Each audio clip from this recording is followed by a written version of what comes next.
থেকে পর্দায় দেখে কেমন লেগেছে? অবশ্যই ভালো লেগেছে। আপনাদের কেমন লেগেছে? আপনারা দেখেছেন? আমরা দেখতে পারি নাই, কেন? হাউসফুল গেছে তো। ও আচ্ছা, না খুব সুন্দর হয়েছে, ভালো লাগলো। দর্শকদের কেমন দেখলেন? দর্শকদের এনজয় করেছে দর্শকরা মুভিটা? হ্যাঁ, অনেক এনজয় করেছে এবং সবাই বলছিল যে শুভ ভাইয়ের আমাকে দেখতে নাকি খুব মানে ভালো লাগছিল দেখতে, এই জুটিটা খুব সুন্দর। মারদাঙ্গার মতো লেগেছে। গানগুলো ভালো আচ্ছা আচ্ছা, এই ভাই একটু না, বলো বলো কি বলো কেমন লাগছে বলে বলো। তোমার অভিনয় ভালো লাগছে এবং গানগুলো সুন্দর রোমান্টিক হচ্ছে, ভালোই লাগলো, ভালোই লাগছে। গল্প যাই হোক কিন্তু আমাদের কেমিস্ট্রিটা ভালো ছিল। গল্প যাই হোক, কেমিস্ট্রি সুন্দর ছিল। হ্যাঁ, একদম। এটা তো ডিপেন্ড করে। আর আজিজ ভাই তো ডিফারেন্ট না যাওয়া। হ্যাঁ,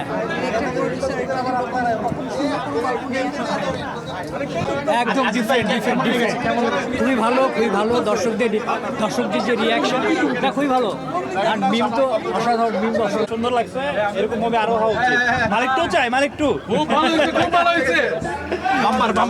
বাম্পার ছবি হিট, ছবি এভারেজ সিনেমা, কি কেমন লাগে? Average cinema. আমার তো খুব ভালো লাগে নাই, আর একটু ভালো করা যাইতে পারতো। কাহিনী অ্যাডাপ্টেশন মনে হয়েছে, ঠিক আছে। আর কি বলবো, আর কিছু বলার নাই। হাকিম ভাই লুক সেরা।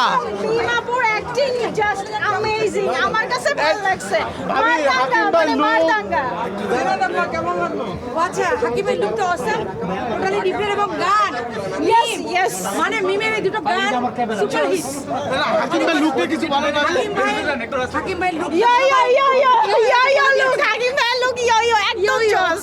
তাহলে পরে মালিক টু থেকে হাকিম ভাই ওখানকার মালিক হবে। বাংলাদেশের ইতিহাসে সেরা ছবি ভাই। গুড, অনেক অ্যাকশন আছে। I enjoyed it, it's nice, ভালো লাগছে।